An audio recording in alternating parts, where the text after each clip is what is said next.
the secret files of Teletraan 2.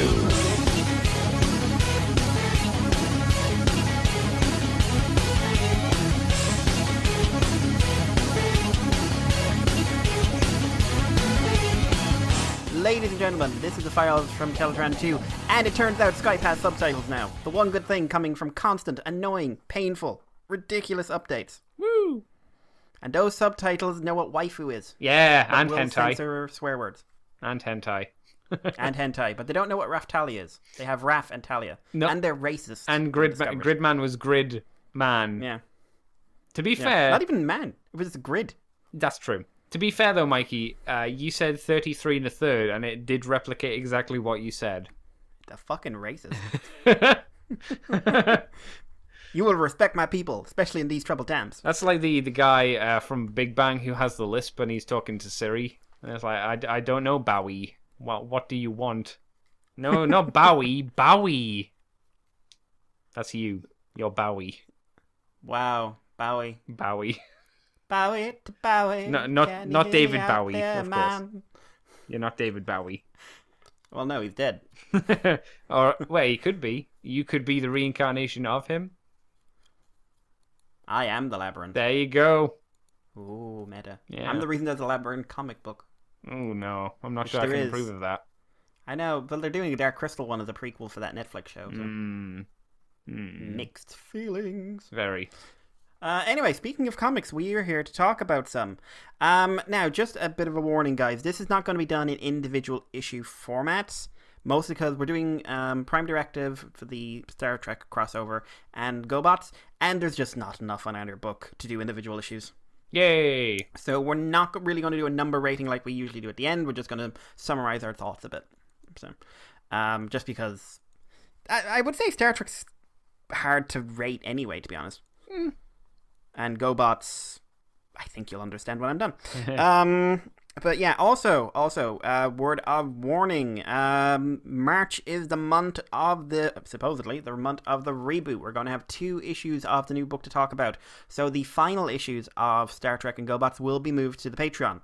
So if you do want to hear our final thoughts on those, switch over to there for the next issue. Be prepared. Also check out our Gridman show just came out. As Jason Kirk's on it, he's all right. What a stellar review of a human being. He's all right. Jesus. Well, he's fine. You wouldn't shoot him on sight. Oh, that's nice. That's a plus. Possibly because I mean I've never seen him like 3D, so I wouldn't know if I'd recognize him in the street, you know. So Yeah. And my mother is yelling at my dog. Oh. So guys, we're going to get straight into it with Prime Directive. So, the story starts with McCoy and Spock looking at Prime. Scotty wants to turn him on because he's a giant robot, and McCoy hates him automatically because McCoy is actually a terrible racist. Well, no, McCoy hates everything. Yeah, true. McCoy does not condemn. As long as there's whiskey and women, he's happy. Yeah. Like, oh god, there was that one episode where they were trying to cure Scotty of his phobia of women, so they took him to a strip club. Oh, that's I remember great. that. And it was under doctor's orders. Hey. Guys, you know how everyone says it's a really progressive show? It was for the time. For the time. Yeah. I think that's an important thing. Things change, Mikey. Things move. Spock notices that Optimus has a different symbol on his shoulder to the Decepticons, so they basically go for it. They go in there. Spock mind melds and finds out that Optimus comes from a metal planet. He has an endless war. He crashed a ship. He fought on Earth, and there's an emotional deluge that causes Spock to have kind of a seizure and sever the link. He's shaken, but he's saying he's fine. Scotty's happy as Larry because it basically woke Optimus up, and he's like, oh my god, it's like Data, but way cooler. He doesn't know who Data is yet, but he will. So they introduce himself. Prime thanks him for turning him back on, and then Spock reminds him that nothing good is happening right now. Prime decides to go back to the Decepticons and kick the crap out of them, as you do. Also, Prime is very convinced he's the last robot left on the planet, but he ain't. In the dilithium mine, Kirk, Sulu, and Emrez, I just realized that means she's a master of research, are learning that Jazz is not a happy camper. He's leading the Autobot forces looking for Optimus. They're basically just trying to dodge them for the most part, but they end up pinned by the Autobots. Jazz saying he knows full well what humans are capable of. Kirk tries to sort of a different tact, and connecting with a wounded robotic truck he encountered named Optimus Prime, and he tells the story and he convinces them that the Autobots need to back off, basically. Kirk assures them that Prime is alive and he's being taken care of by his associates, and their team entered the mineshaft because they were tracking unusual energy signatures. And he wants to know who the hell they are.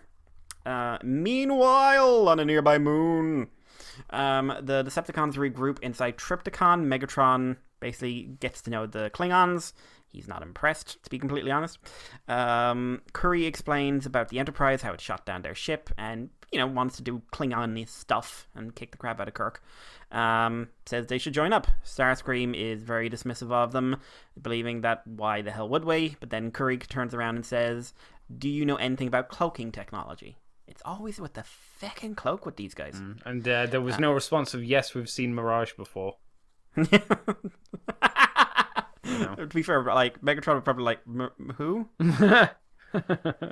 Oh, the Decepticon. He doesn't know anyone's names. Probably not. There's Prime, he'll probably know Grimlock and Alphatron, and the rest are just your friend over there. The yellow one. That's in an episode, isn't it? What's that? Oh, it's the one where he makes the clone. Yes. Sorry, this is a very tangenty one. So, basically, the Autobots realize that Kirk's not, a bad guy. Bumblebee fills the history of the Transformers. Prime's troop left Earth for good aboard Fortress Maximus, traveled into deep space for decades after World War III.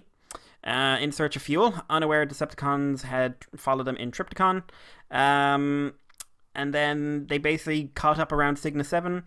They had a massive fight. They got inside, the Decepticons got inside Fortress Maximus, and in the chaos, he crashed on the planet. And then everyone got knocked out for centuries. They really need to stop doing that. When the Federation colonized Cygnus 7, miners stumbled upon the abandoned ship and reawakened the Decepticons and subsequently the Autobots. And Kirk realizes that when Prime reactivated, he headed to the planet's surface to defend the innocents caught in the crossfire, basically on instinct.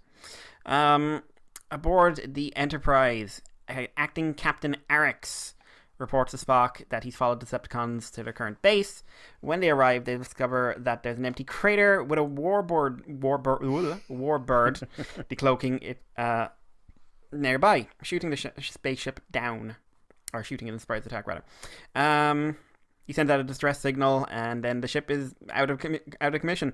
Soundwave is standing on the warbird and confirms that the Enterprise crew has been divided and is ripe for plucking. And then basically Megatron's like, I'm going to take this planet and all that stuff. In a mine shaft, Emrez, or Merez, whatever it is informed about the Enterprise being attacked.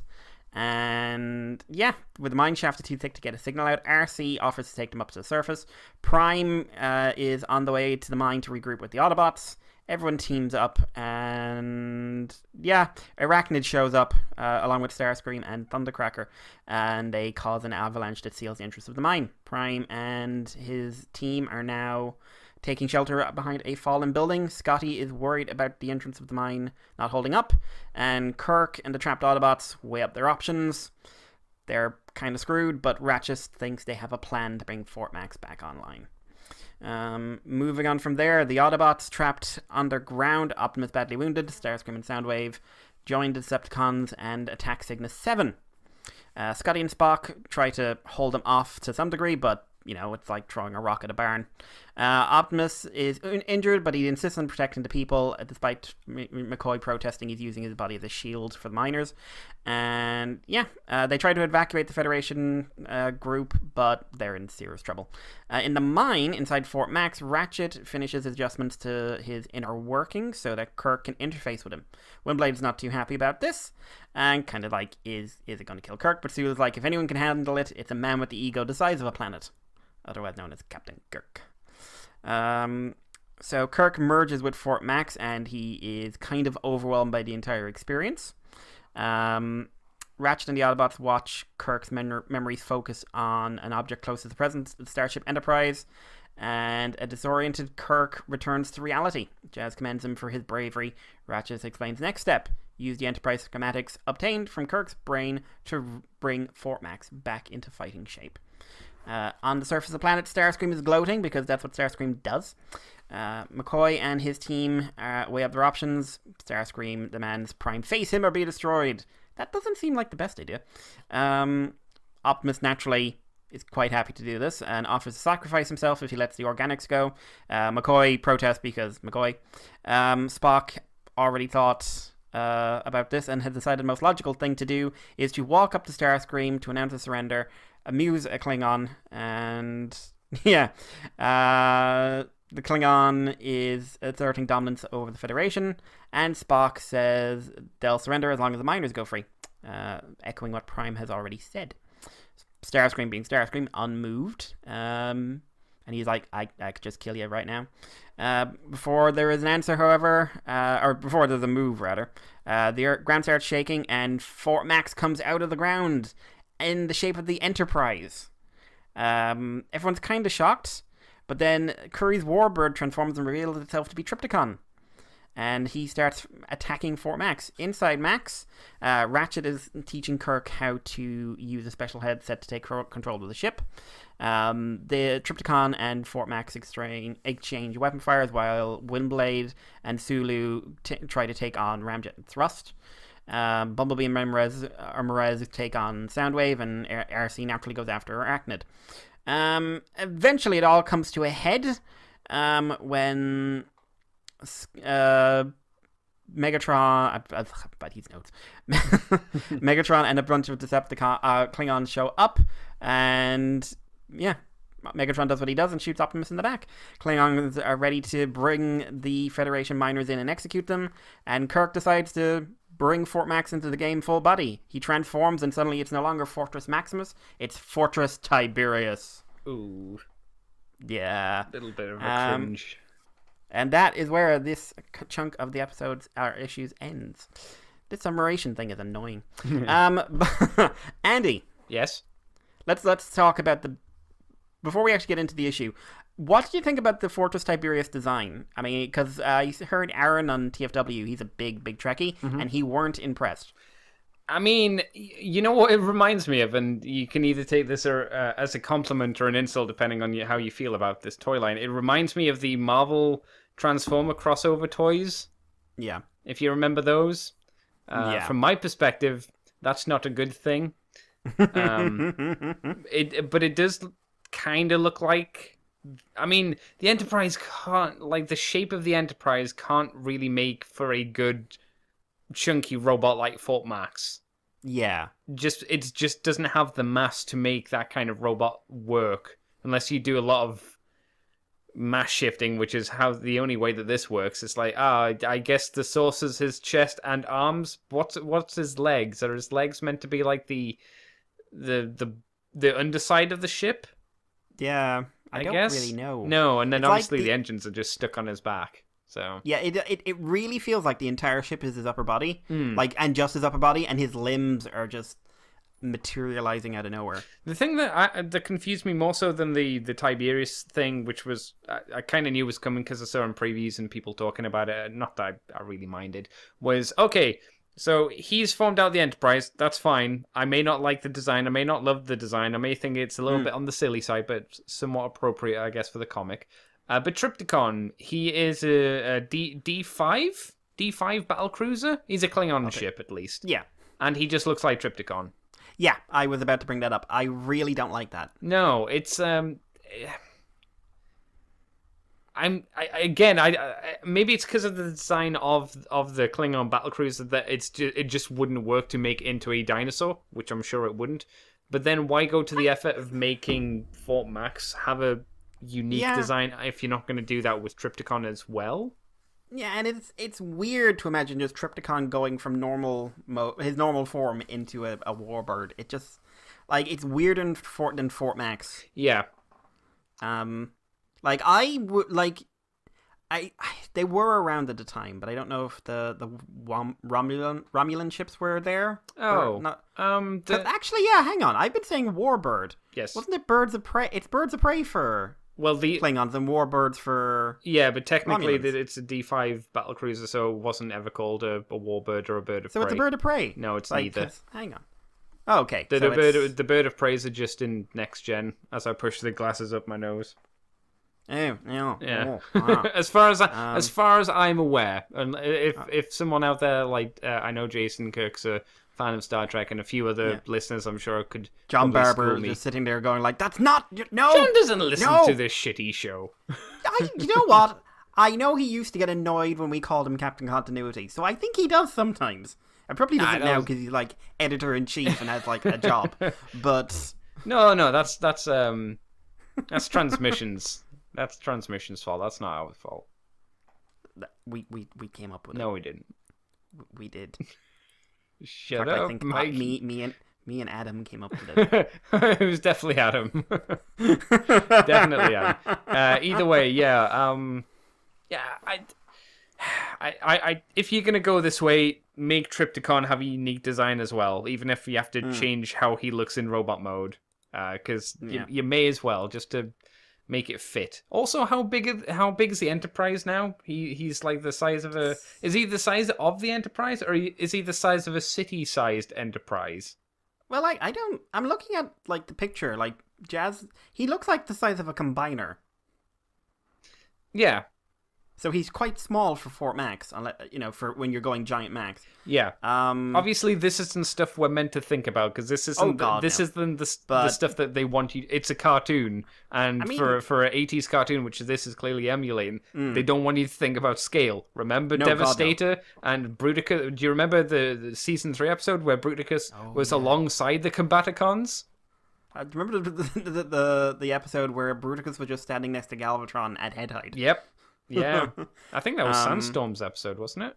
I think so. Yeah, basically what seems to happen is the Enterprise shrinks. Yeah, quite a bit. Yeah, but never mind. So he's on his way down to being like standard comic size. He'll just keep on shrinking as the series goes on. Again, we're not meant to think about that. No. Clearly, we're not meant to. So, apart from that, what was your opinion of the story? It is 1000% a early cartoon from the 80s, and I still think for what it's doing, it's fine. I was slightly confused why Jazz was so fucking mad at everybody, at least the humans. That's what I mean. Didn't World War III? But that's the thing. It's not really explained why he's so pissed off with humans, because it's just says World War III happened. Okay. Well, maybe it's Khan. What? Jazz is Khan? Jazz is Khan. What? Why would he be Khan? Because it's as convincing to tell me that Khan is a robot as to tell me that Khan was played by an Indian actor. Hang on, Mikey. Let me push my glasses up my nose once more. Because at Kirk the age he is now, it wouldn't be the Khan that you're thinking of. It's the same character, but he was really shit when he first appeared. Yeah. He was not a superhuman. He wasn't like super cool. No, he was just a slime ball. He was just an asshole in a lovely silk red dress. Well, not dress, but suit. And blackface. Was he? I don't remember that. Yeah, he's not that. They did it. They darkened his skin. Did he? Also, because when he returns in Rathacon, he's actually lighter skinned because they didn't. But he's a lot he's wearing also a big fake chest and it's all shiny. Yeah. Bless. But yeah, I remember, what was it like? Everyone just like, this Indian man clearly being played by this Spanish man or Hispanic man, or what are you gonna followed do? by him being played by this British man. Are there no sinister Indian actors? There must be. There's probably are. Yeah. What did you think of the story? Did you like it? Light, fluffy, harmless. Yeah. There's nothing here. There's no depth. There's no meaning. But what they're trying for is a heavy nostalgia throwback. Yes. Like more so than I think I've ever seen John do before. Because he usually plays on tropes, not just plays into tropes. Mm-hmm. But it's not. I'm not saying that in a bad way. It just means it's not a deep book or a meaningful one. Really, it's why it's so hard to analyze the individual issues. Because you can't go through this and say, what did you think of the character motivation? What did you think of this action? What did you think of this? Because what this miniseries is 20 minutes stretched over 4 issues. I'd say it's a two-parter. I could see this as a two-parter at the very least. Okay, I'll give you that. Yeah. But even then, like, a two-parter of G1 or the Star Trek cartoon. Oh, yeah, totally. 1,000%. Yeah. Like, it's not like someone says, oh, a two-part, and you say, like, oh, BTAS? And you're just like, no. Because, I mean, you look at the last panel on issue 2, and you can hear, like, next time on Transformers. Yeah. And the credit rolls or something like that. That is something I like. With the scene changes, you could, in my head, I can kind of hear the bumpers. Yeah. But I like the idea, like, there's the Federation one and the Klingon one. So. But they still have the normal music. Though, these Klingons. Oh no, they're shit. They're they're not even I know Klingons in the Star Trek universe were a lot less sort of, nailed down on their whole honor system. Mm-hmm. But even for early Star Trek Klingons, these guys are just assholes. My favorite Klingon from the original series is the one from Trouble with Dribbles, who goes, I'm not saying the Enterprise is garbage. I'm saying it should be... Sorry, the Enterprise shouldn't be hauling garbage. It should be hauled away as garbage. And he just repeats the same laugh like 3 times in a row. Laddie, that one, Scotty would Punch. You like to rephrase that? Yeah, that's the one. Yeah. Oh, I love that episode. Mainly because it's Deep Space Nine, to be honest. But yeah, it did make it better. Yes. It's a fun episode anyway, but it's like, what happens when you take a good episode and make it better? Yeah, man. That's the shit they can't do now because of licensing. It's bullshit. Ugh. Yeah. Yeah. Yeah, but no, a fun little episode. Issues, I should say. I did actually legit like the last panel that showed Fort Max flying off planet Earth and Zephyr and Cockman was there. I was like, oh, that's nice. That's a nice little reference. And I think the panel before that, when they were in the World War outfits, I remember that outfit, but I don't remember. Was that in Next Gen? Oh God. I definitely 100% remember that look though. If it's not DS9, I'm not that encyclopedic. I think it was from an episode of Next Gen, but I can't remember whereabouts it was. But I have seen it before. So, yeah. Well, what do you think of the continuity in this? Like, because this doesn't seem like the universe where season 3 happened, at least to me. No, this does feel like it's being made in the context of the cartoon show. Yeah, which was as a something that was kind of filling a space. And I think that's a good idea. It adds to the authentic feel of it. To me, it feels like it goes up to the Transformers movie, but then Optimus doesn't die. Yeah. And then it's what happened after that. Then, like, obviously, Peace on Earth kind of nonsense, and then World War III happened, and then this kind of carried on from that point. I will say, though, like, what was World War III the 90s? You mean in the Star Trek? Yeah. No, I think it was like sometime around 2010, maybe later. I'm not entirely sure. Yeah, because the eugenics war was the 90s. I think so. Yeah. Which I love how Star Trek shows never, like, anytime they do time travel now, it's always back to like modern day, and no writer seems to want to just take into context what the Star Trek universe was like at this time. They haven't. To be fair, they haven't had to worry about that. You could say with Discovery, but then I'd say, like, again, the licensing, it doesn't really matter at this point. Yeah, but like I'm thinking like Voyager, Star Trek, DS9, whatever. Like DS9's the only one that did it. Like Voyager did a whole episode like of Janeway's great whatever. The bookstore owner. Yeah, I just like, I don't episode. feel like this is at a traumatic time in Earth's history. No. I feel like you're parting like 'twas 1999. Yes. So maybe not as authentic as, you've got continuity. Why is no one wandering around like talking about God, those genetic supermen, huh? cut yourself in those abs. But yeah, one thing I really wish the Decepticons had more to do in this, because they're basically just sort of there to shoot things. Oh yeah. Because I think the Klingons get a little bit more. Very no, little bit. I was going to say not much more. No, but like this is just such an opportunity to play off the egos, and I kind of wish John was taking it. But like talking about the art next, like I gotta say, I think Jack, apart from the Fort Max thing, just not. Like, I can't even pretend I think the Fort Tiberius design is great.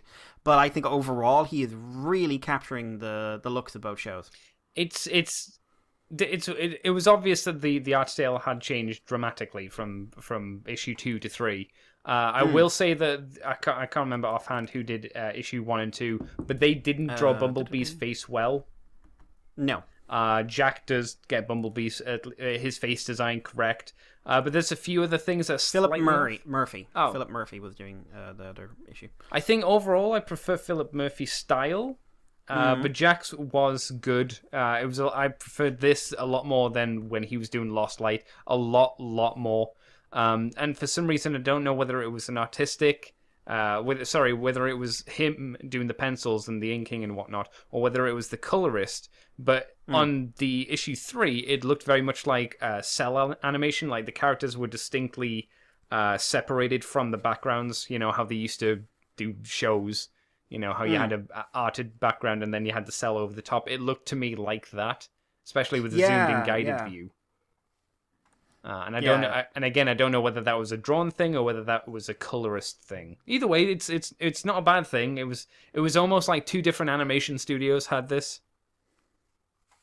Yeah, no, that's a good way of putting it. It's ACOM versus another guy. Oh, don't know. No one's as bad as ACOM. Jesus. ACOM's was the first name. I'm using it as it's a name that popped into my head. Not that crazy. No, yeah, because it's the only one I remember as well. But it's like when you say ACOM, you're like, ooh, no one's that bad, Mikey. Jesus. So we're 3 issues into the series. What's your thoughts so far? Fun. Like you said, Mikey, light and fluffy. But fun. You told me just before we started recording as well that this is doing rather well, right?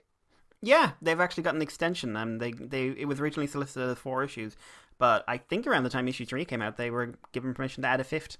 And I haven't read it yet, but I'm told it kind of the main story feels like it wraps up in 4, and then it gets extended on a bit. There's an overlap into 5, but 5 is a bit more of its own thing. Okay, I can see why it would go on. Just because it is that much of an easy read. And you can give this to anybody and go, you may not be changed emotionally or have your ideas pushed, but you can just have a nice simple read on the tube or on the bus or somewhere safe, Yeah.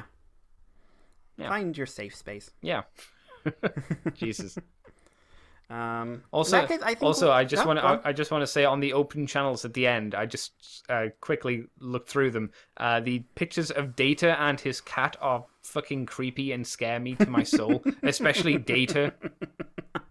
When he's holding his pad up to his face and he's got like the tiniest face, and then his cat looks like it's trying to grow a thumb. And cats with thumbs is never a good idea. Oh God, no. Mm-hmm. Oh, I'm having flashbacks to that bloody video. You remember how it took that child's face? Yes, I remember how it ate the child and became the child. Yeah, that's a scary video. Yeah, the cat with hands, guys. Look it up. Seriously, it's an incredibly well done piece of short horror. I was gonna say, if you want to be freaked out, sure. Don't do it if you easily mind fucked. Do you have small children? Do you have a cat? Sit all 3 down. Lock them in a room. Whoever walks out wins. Whoever opens the door wins. Exactly. Oh no, no one wins if the cat wins. Yeah. Okay, we'll move on. I think, guys.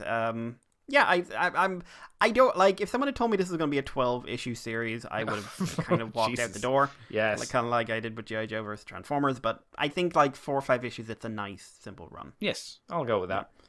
Yeah. So we're going to move on to Gobots. Shit happened. It ended. Bye. Boom. I'm not looking forward to this. Okay. He has too many panels. There are a lot of really tiny panels. Okay. Like the notes here are. Okay. Okay. Right. I'm just getting in the frame of mind. Mm-hmm. Overly complicated. Yes. Incredibly tropey. Mm-hmm. Ripping off Planet of the Apes. Is it? Oh my God, is it? Okay. We'll get I think the last movie, all in all, actually, this issue, and then the next issue is when it starts to go into the "you blew it up." Oh, yes. Now I see what you're saying. Now I was just recalling issue 2. I forgot about issue 3. Yeah, this is Caesar's episode. Yes. Caesar. Yeah, not the good Planet of the Apes, the first one. Oh, so you can not the first one, the fourth one. You mean the one done by Tim Burton? No, not that. The one. There was the original Planet of the Apes. There's Escape from Planet of the Apes. Oh, Planet of the Apes. Oh, okay. The fourth one, yeah. No, I don't know which one it is, but I know what you're talking about, but I couldn't tell you which number it is in them. I stopped after the first one. I was like, I'm okay. I got freaked the fuck out by this. Like, I saw one as a child, and I was just like, these things look too human. This ain't right. I want to watch something else. But we didn't, and I had to watch all the Planet of the Apes movies. Oh God. But yeah. I also saw the most recent one without subtitles. Okay. Which, you know what? It's amazing how much of the meaning and significance still comes across from that movie without subtitles. Like, really impressive. But anyway. So, Gobot uprising on Earth. Screwhead is telling Psykill about his horrible life and how a rockfall wounded his original master. And he's like, that's why society's cruel. So naturally, he joins up with a group that are murdering humans. Logic. Leader One's body is thrown away, and Psykill leads out the renegade army to terrorize the town, burning stores and squishing people because why not? But it's the same time where AJ or Scooter are getting ready to do AJ and Scooter things. Scooter isn't going to kill AJ, shock horror, because he loves her. He tries to carry her to safety, dodging rebels, but Crasher smashes a dam because that's what she does. And the freeway is flooded. Scooter has to try and outrun the torrent.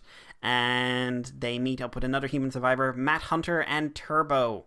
Matt wants to get out of the city before it's overrun. AJ wants to get to the Tonka building. Oh, reference!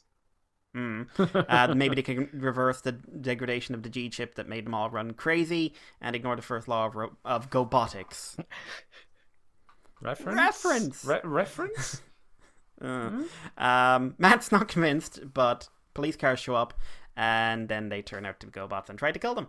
At a junkyard, the renegades are disposing of Leader 1. They throw him into a trash compactor. He's alive and he breaks free, throws his executors in, and they get squished instead. So there's a chase going on with Scooter and Turbo making on the run from the Gaps. They end up in a closed road and they're trapped on a bridge. They try to jump, they don't really make it, and then they get threatened by the police bots. They have a bit of a fight. The cops fall down the cliff. They're now police murderers. They're going to end up in CSI, and yeah, everyone makes a run for it again, heading for a liquor store because Matt needs a fucking drink. In the meantime, the military, having lost their most powerful weapons, are mobilizing against the uprising. The Gobots are torturing humans and causing chaos, because that's what you do when you're rising up against oppression. You murder people. AJ and her team get to Tonka building. I can't say that. And there's a dead end. The technician explains there isn't a problem so much. Like, this, they're not malfunctioning. They just decided they don't want us. So this whole law of Gobotics things is bullshit. So the only advice is run, because New World Order. Are you saying the Gobots are part of the Illuminati? Kind of. And it's just like, well, humans always kill Gobots, and now Gobots kill humans. Fitor is killing the military, Fitor. but he's interrupted. Fitor, I don't care. Fitor. But he's engaged by Leader 1. Outside Tonka building, AJ and Matt are, they're gonna fight back. Matt makes some explosive from Turbo's gasoline and some alcohol. AJ finds a human tied up in power lines, and they free him, only for him to reveal himself as T. Coriander Banks. That's an amazing name.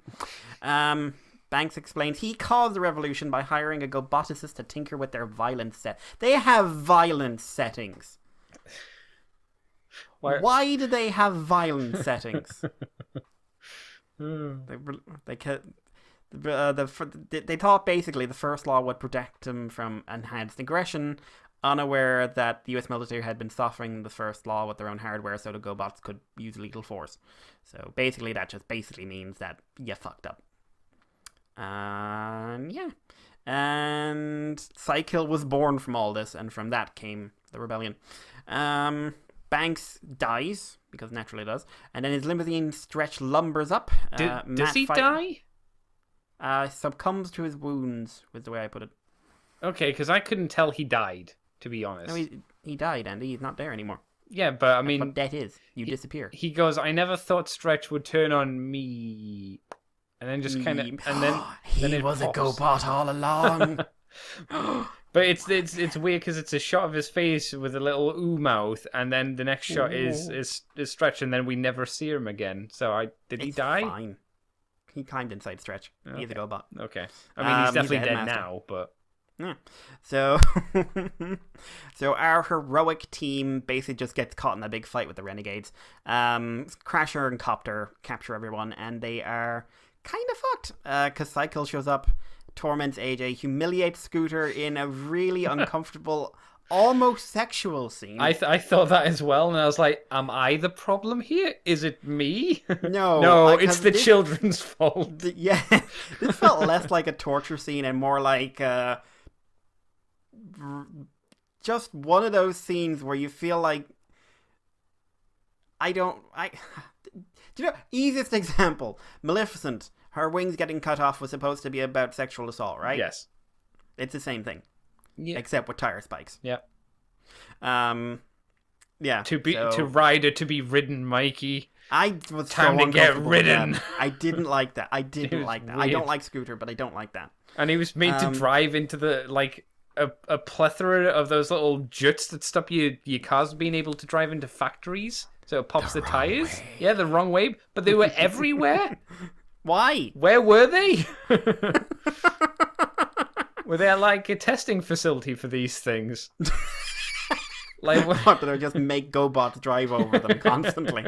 No, you know what? I'd rebel after that. Please, no more. I have no more tires to give. My tires are my hands. I used to be a pianist. Oh no. But Dr. Braxis and Vamp are watching on the sidelines. Turbo fights back and they clash, but Turbo is eventually overpowered. It's all very sad.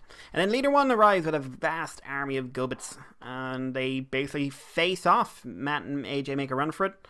Military stands fast, even though they basically can't do sweet F all.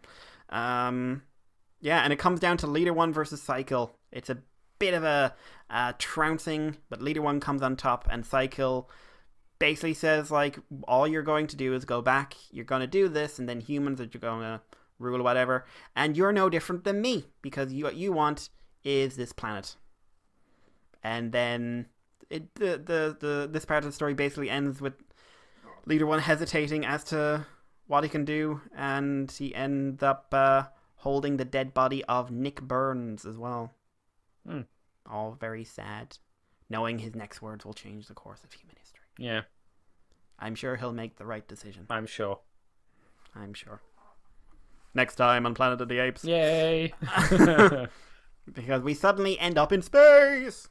With a robot with a magnificent afro. Spacey, who's in space with a crew who are on stasis.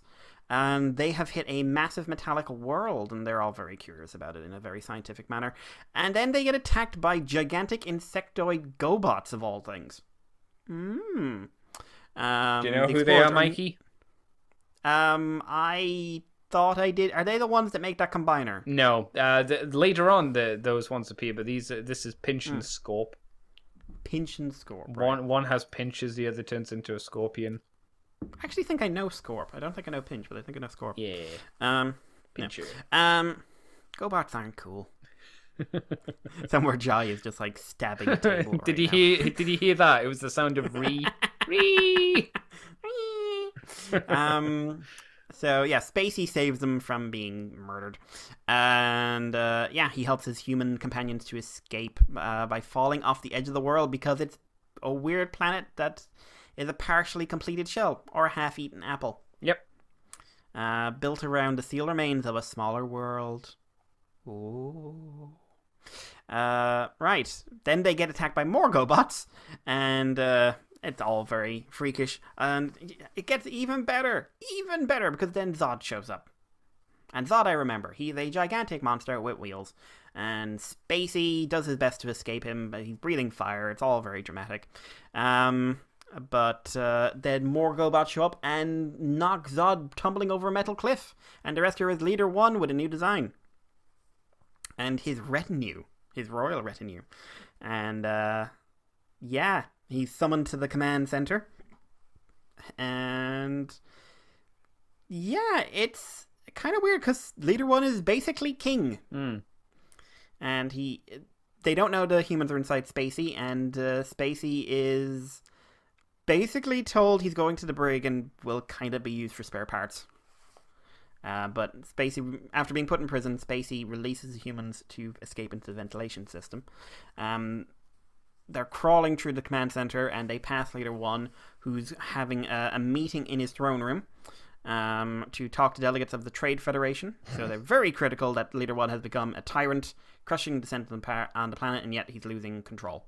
He can't control Zod, he can't control the Renegades, nothing good is really happening. If you don't beat him, then someone else will, and then you will have to hand over your title. Oh no, now there are two of them. Oh. Star Wars, by the way, if you wondered what that was.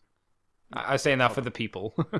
Well done. Thank you. Yeah, the astronauts head back and try to free Spacey. He's taken in away by Blaster, not that Blaster, to an interrogation room, and Leader 1 is going to preside over it. He thinks he's a spy from the Renegades, and he wants to know where he's come from, and Spacey says he's from Earth, and Leader 1 punches him for saying the bad word, and you're going to get fully reprogrammed in the morning.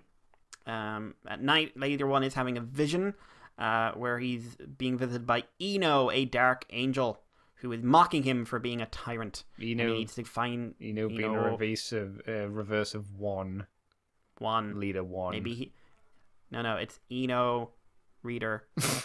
Riedel. Oh Eno man! Riedel. Oh man! I wish they had his second name in there as Riedel. Riedel. Actually, Riedel. He's a reseller. Oh, that's great. He buys and sells. That's the only thing that makes sense. Oh, that's amazing. They need to find the heart of Gobotron, where the only weapon that kills Zod lies, the laser lance. Exactly, yeah. Spacey is moping, as you do. The astronauts manage to break him out, and he almost tells them the truth of what's happening, but then he's interrupted by his jailers. Spacey beats up his jailer, and ends up in a fight with Blaster again, where Leader 1 arrives and tells him he needs Spacey, because his words inspired a visitation, and that's always comforting. And, we now know how to beat Zod. Zod is over on, is working for Cycle and is eating prisoners. Because why not?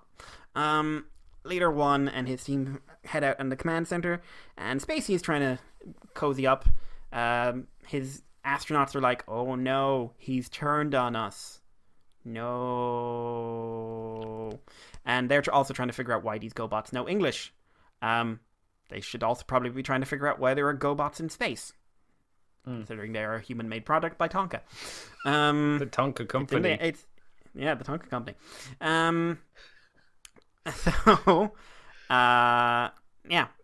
Leader 1 that night sees that the Renegades are attacking, including Zod. All alarms, all hell breaks loose. And, the command center is shut and slices Gobot in half. Renegades run because the command center fights back. Leader 1 is the only Gobot with a spaceship, so the Renegades load Zod. Oh, they find... No, sorry. Leader 1 isn't the only robot with a spaceship, and they chase the command center as it flees. I still don't really get why they're not sicking the command center on Zod. I mean, it seems like it would probably handle him. You'd think so. I don't know. I can't remember Gobot lore. Like, could the command center beat Zod? I remember there's an episode where he fights one. Okay.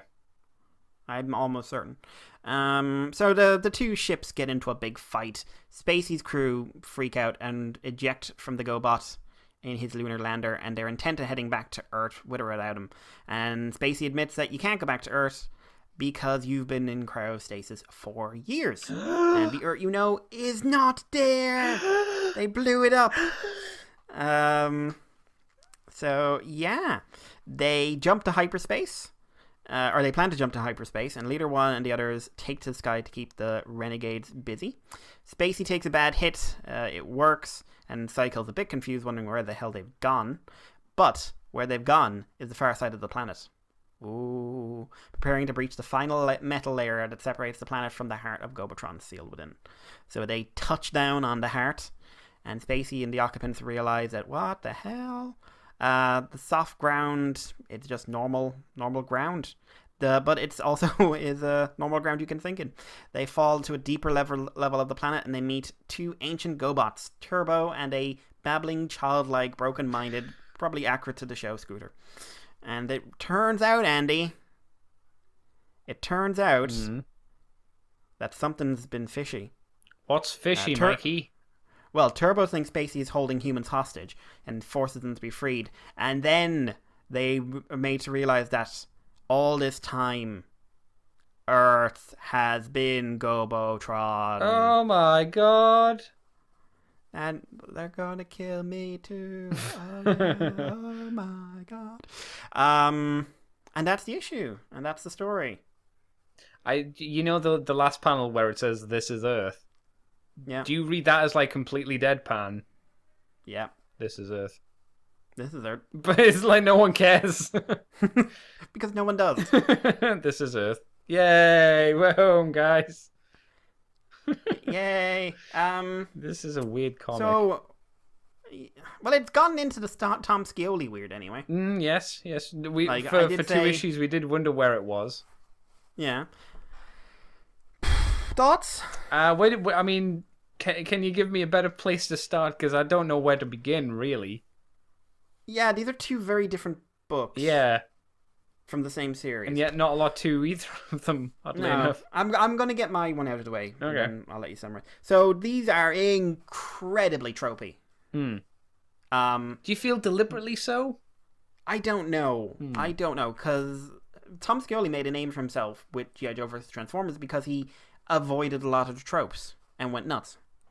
Which, in my opinion, got in the way of storytelling and character. Because it was just weird for weirdness sake, Yes. But here, he's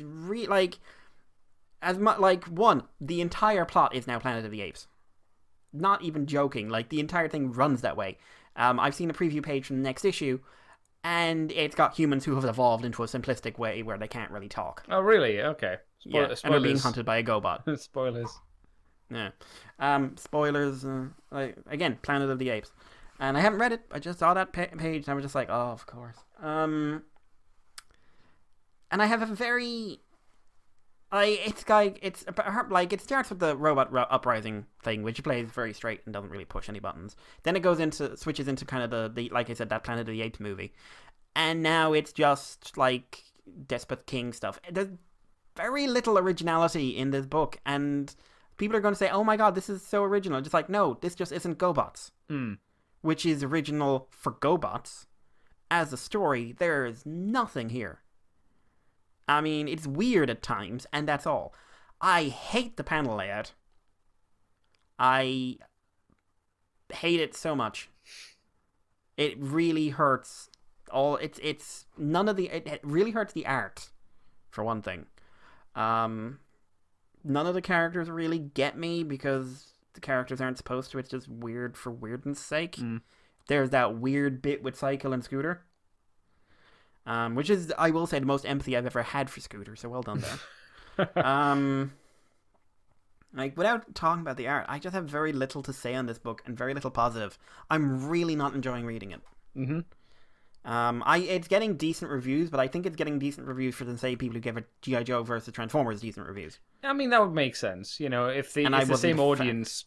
I think the same audience would definitely appreciate this in the same way that the G.I. Joe people would. I will say, Tom Scioli was, he was the guy given a lot of credit for G.I. Joe vs. Transformers, but John Barber was there too. He's not here in this issue. In this story. And to me, it's kind of telling. Because there's just the weird. There's not even the visual or narrative structure. And that's before I get onto the art and the panel layout and everything else, because I have a big problem with that. But yeah, I'm not enjoying it. I'm not really into any of the characters. I'm just not liking this book. Like, way more than I thought I wouldn't like this book. Because I didn't expect to, because I'm not a fan of the guy's work. But it's just so safe in what it's doing. Even the weirdness is safe. Because it's like, oh, like G.I. Joe Transformers ends with Brawn and CoverGirl getting married and having a baby. That ain't safe. That doesn't make sense. It does give Thundercracker hope. No, Mikey. Yes. All I want is one issue that revisits it.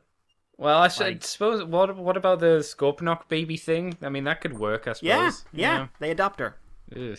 She's adopted. Yeah. She'd be happier with them than the Scavengers. Yes, that's true. Marissa would be a tough but fair mother, and Thundercracker would be that father you think should have had to take a licensing test to have a child. Yes. But yeah, I'm not into this on any real level. And that's before I get on to my problem with the art. Andy. Yeah. Like, have you had time to think? I guess these are...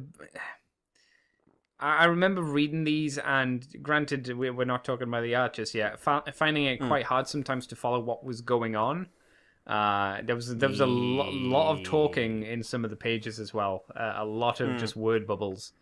I guess you're right. It doesn't do anything that extreme. You know, the Doctor and Vamp, did they appear in the next issue? I don't... Well, I mean, I'm assuming that, like, the Doctor is long dead, unless he's been turned into a robot. But that's the thing. They seem to suggest, like, there's something going on with him when, like, him and Vamp turn up to watch Turbo I know and Vamp, him fight. Vamp, Pincher, and Scorp all have something to do with each other. Right.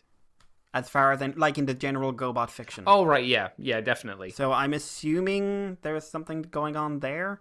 Like, my first only experience of Vamp is, like, I read a fan fiction about 10 years ago called Gobots vs. Transformers, which was written by a Transformers fan, where all the Transformers kicked the shit out of the Gobots. And Vamp was, like, really horny for Grimlock. Like, really horny for Grimlock. And he was not having it. What? He was not comfortable with her advances. He was not a happy camper. Why would you read that, Mikey? I don't know. It had some art going with it, I think. But I remember, what was it? Cycle was freaked out because Galvatron just shot him in the face. And it was like, where was our banter? I'm used to banter. And because Galvatron never engaged in any pointless talking, did he? Well, you know. With the third issue, there doesn't seem to be... I don't think there's a real strong narrative going on, because the thing that's driving the story is the whole... they're on Earth. But apart from that, you've got the plot of them trying to find the lance, the laser lance to kill Zod. And if it's a bloody nuke... Oh, that would be... No. And they end up nuking the planet, and then someone has a time machine, I am going to just flip the table. Is that where it's over for you, Mikey? Yeah, I'm sorry. Just like, okay, I get it. You've seen the fucking movies. Because that seems to be where they're going with the main push for the Gobots, and then the Renegades are just there to fuck them up, I guess. Do you know what this feels like? And this is something I was thinking about. The story of Dune isn't so much a directed narrative as it is like following the progression of empires. Right. I'll have to tell you I haven't read Dune in a very long time. Because it has, like, stories in it, but the whole Dune series is set over a huge volume of time. I would really like if this story had taken that bent of just, like, we're following an ongoing narrative of an empire, not a sci-fi, not a 70s sci-fi adventure. Sure. Like, set up early on, like, half an issue of setup for the Gobots taking over Earth, and then you have your monarchy narrative. Like, I would be way more into that. Because right now, we've jumped from Leader 1 being our human protecting focus guy to being a psychopath who doesn't even let you say the word Earth and has walled off an entire planet at the core of his planet. And there's no through line there. He did jump to dictator. I mean, granted, there seemingly meant to have been a huge passage of time, but, you know, he went from one issue being the guy who wants to help humans to a full-on dictator. Yeah, we don't have that through line. We don't have those... Because there's no, like, suddenly Cycle goes, oh, you want this planet for yourself. And I guess the next panel is him saying, yeah, I do. You're right. Yeah, all right. Why didn't he shoot him then? Why didn't he kill him? Maybe they take over the human world together? Oh, I don't know. Maybe that's it? I don't know. It's a weird one. What about the art, though, Mikey? Would you be surprised if I said I'm not a fan? I would not. And I'm sure you would feel the same way if I said that. I don't like the retro style, like the faux retro styling they're doing with the fake yellowing of the pages and everything else. Yeah, I remember you said that last really don't like that. See, I don't mind that because I see what they're going with it. I see what they're going for, but it's like when someone kept on telling me, like, again, referencing it, G.I. Joe vs. Transformers is very Kirby-esque, and I was just like, no, it's very Kirby-esque if you squint. Yeah. With bad eyesight. Like, he's using dots. Yes. That's Kirby-esque. But no, it's Tom Scioli style, which, whether he wants to admit or not, is quite modern. It's faux modern, perhaps, but it is modern, sort of like looking how I do the past if I was looking back at the past. I mean, that makes sense. The lines are too clean, the coloring's wrong. Like, this kind of comic, there should be background characters who have no features whatsoever and are all blue. Yep. There should be a lot of that. Like, if you want this legitimate 80s budget comic feel, which is what this is going for. I hate the panel layout. Like, Wheeljack had an issue of RAD back in season 1 where it's him in... Yeah. He's breaking into the time ship that Turmoil had showed up on, and it's done in this really very panel-y style. Very distinct narrative, like very unnormal, for want of a better word. But it worked because it was being used to throw you off and tell a narrative that's going to make you going, oh, this is interesting. This is unnerving me slightly. And it's supposed to be showing he's taking a big risk. Here, it's just weird. Yeah, on one page there's 24 panels on one 24 panels. They're too packed. They're too zoomed in on things. I don't like the art style anyway. It doesn't feel like it's done with any real reason. Like, it's not there to build up attention or like to draw your attention. Like, maybe if it was done for like a defusing scene and it was just very small panels to show like the cutting of wires or something like that. Maybe that's how you'd use. I'm not a comic artist, so this is just me guessing. But to tell a sequential story, you don't do it through 24 panels on one page. Yeah, you could use this approach, say, for like they were talking about reprogramming Spacey. Yes, or like if you had him on a table and each panel is a part of his body. Like if you look at the whole page, you see the whole image.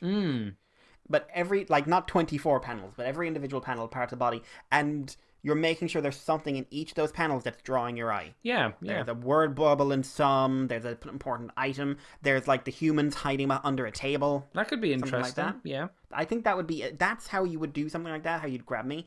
This just feels wasteful, and it's and especially for how light this story is. And they didn't do that for the 80s comics, did they? I don't think they did. I mean, there were a few, but not exactly ones you'd recommend. Not like 24 panels, though, right? No, God, no. Like, certainly not if... Like, I never read the old Gobots comic, but I'm assuming the structure was comparable. I would imagine... It was Marvel, wasn't it, that did Gobots as well? So I'm assuming the structure was quite comparable to the Transformers one, which must have been. Did not have anything like that. No. Like, I have read all of Marvel. I do not remember an issue like this. Not maybe a Marvel UK one, but that doesn't count. I wouldn't say I'm disappointed in it visually. I'm just really surprised by how annoyed it's making me. I mean, do you have anything positive you could say on the whole experience? I thought it was sweet that they had a Simon Says for the lock code for a prison cell. That was kind of twee. From something too. Like with I'm almost certain that's from something. You're probably right, but I would also throw out like it. You know, why are there air vents in a robot place? Hey Andy, does this tissue smell like chloroform? It does. It's my favorite smell. It's nice as well, I suppose, that when the command base opens up, it has the stickers inside the original toy. So that's quite nice. I gave 2, Mikey. You've got to give something now. I'm trying. The Tonka building was painful, but in a funny way. That's not a compliment. That's a Mikey backhanded compliment. He did successfully create an image in my head of a robot being sexually assaulted. I'm not sure that's a compliment. Oh, Mikey, what did you think of Crusher making Scooter lick her wheel? Oh my god! Which I didn't understand why that was happening either. Because it's rapey. I've tried to avoid saying rapey because you shouldn't throw that word around. But why? But it's fucking rapey. But why does for one? Why does he have a tongue? Because she has a BDSM dungeon. No, but why does he have a tongue? And she's not aware of safe words. But why does he have a tongue? Why was a robot made with a tongue? Because AJ got the model intended for 21-year-olds, not people her age. There was a mix-up in the shop. The panel goes, I hope you like the taste of my tread, with her foot on the side of his head, which would be ha ha ha. But then Scooter was originally a sex toy. But then he made me say it. He seems to turn his head after that and then deliberately stick his tongue out to then lick her wheel. Yes, he was a sex toy who was accidentally sent to a young lady. Really shouldn't have been. Big mix-up at the factory. Probably a good thing that he went insane. It's bizarre. And yeah, but this AJ this wasn't the event that made him crazy. It was something Leader 1 did to him. Maybe he oh god, we're back to my sex toys. Maybe he drove him around places just like death by 1,000 cuts, death by 1,000 pop tires. Maybe. And they just kept on switching them over and over again and driving him over hazard strips. I did laugh on the panel where Psykill puts his little in issue 2 puts his little hand up to Leader 1's face, and Leader 1 lets him, and then has his mask and then bottom jaw pulled off. Mikey, if I put my hand near your face, are you gonna let that happen? Are you gonna I don't know, maybe stand back at the very least? Take a step bite back. Your hand. Yeah, you would. You wouldn't let someone just especially in a fight, just go, and I'm gonna grab your faceplate. Talk to the hand. Then he just picks up his jaw and puts it back on and clicks back on. Yeah. It's weird. This is a very weird comic, and it's weird and not in a good way because I normally like weird. But this is not weird that feels executed to the level I would like. Yeah. It's maybe not unique weird. Yeah, a very big problem of this is that there's nothing unique about it. And we watch anime, so you know. Yes, we know from unique. We know weird. Jesus Christ. And we know horrible repetition of an idea once it becomes popular. but Mikey, the Isekai series are actually really good at the moment. You know. And the sword art. No, Hey, Mikey. You know the tournament arc in Dragon Ball Super? Yeah. Hey, Andy. You know how Bleach was coming out at the top of shonen animes? Yeah, that was technically isekai. Yeah, that was too. What? Did you know? Here's the thing. Did you know Battle Angel Alita? I ended up reading the manga recently. That's not an isekai. No, it's not. But it does have a tournament arc. Oh no, I believe that. It's fucking anime. Andy, you have never seen a tournament arc like this. Okay. Because it's half the fucking book. What? For one tournament. Do you mean of just the manga or the entire series? The entire series. Is a and tournament I should point out, the book was going on and is still going on for about 20 years. Wow, that's impressive. That's a tournament arc. So there's Jesus. Because it's the first volume ends, and then it got popular, so they reset the ending. They rebooted the ending. Okay. And changed a few things around. So the second series starts up a few years after the first one and ended officially, but it went back 2 chapters and redid a few things. Right.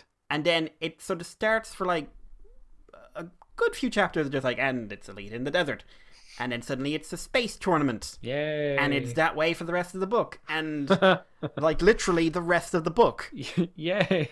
And I was like, I've heard so many things about Battle Angel Alita. It's transhumanism. It's reflecting on what it means to be a person. It's a lot of concepts that you get from Ghost in the Shell, but maybe better executed. Or Ghost in the Shell, that might be, for some, better executed. No one told me it was just a tournament arc, which started off with, like, she didn't get the boy. No one told me that. Well, these are the things you learn when you look at things yourself, I guess. Yeah. Yeah. Jesus Christ. It's still going on. I don't think I'll check out the new stuff. Woo! I held in there just because I was expecting something deep, but no.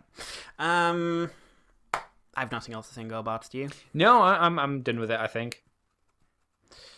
Right. In that case, guys, we will wrap up the main show. Stick around with us afterwards if you're on Patreon, because it's going to be Andy's turn, because it's Fear Agent time.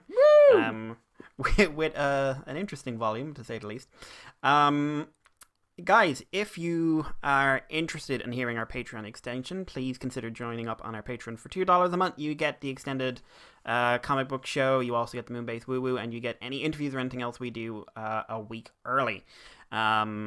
The IDW retrospective still going on. Hopefully be recording a new one in the next week or two. Oh. And that after that, we've only got 2 more to go. But I do have a special show planned out for when it ends. Oh. And like I said at the start, keep an eye out in March, because we've got the new books. And people are both excited and terrified of those, so it's going to be interesting to see. If you want to send us any feedback, you can do it on the Moonbase 2 email, which is themoonbase2@gmail.com. There's also Twitter, the Moonbase 2. And if you're on Patreon, please feel free to send us a message there. I won't read it, but Andy will. I will. Andy. Yes. Chill. You can find me on Twitter as CCTFW, on YouTube as Corporate Commander TFW. As Mikey said, you can find this podcast on the Moonbase 2 forums. So on Twitter, we're on iTunes, we're on Libsyn, we're on Facebook, we're on all of those RSS feeds. And if you head over to Patreon, you can do what Mikey says. And if you want to catch any of my extra stuff, you can head over to ccbunker.weebly.com. Oh, the YouTube channel is Moonbase Transformers Podcast, before I forget. There we go. Yes. Yay. We're done. Yeah. We're done. Yeah. Thank you guys for listening. Hope you enjoyed both our amusement and rage.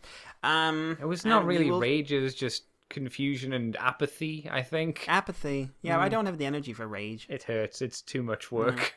I'm too old for rage. I can't even hate it. Yeah. So, guys, talk to you soon.